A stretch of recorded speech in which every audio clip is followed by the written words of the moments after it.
Morning guys, magluluto tayo ng pakbit gulay. Ito guys, pinalambot ko muna yung baboy sa mainit mataba.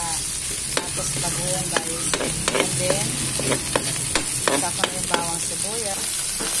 Bawang guys, bibisa ko na. Sibuyas, bibisa natin yung sibuyas. Ito na guys, ang aking pakbit. Haluin natin ng mabuti kasi nasa ilalim yung mga sangkap guys. May bagoong yan guys. Pork. Yung aking pakbit. Pakuluan natin ng 15 minutes guys. Timplahan po natin siya guys ng ginisa mix at saka salt. Malambot na guys ang aking kalabasa. Saka po sitaw, okra, talong. Ilagay ko na po yung ampalaya guys.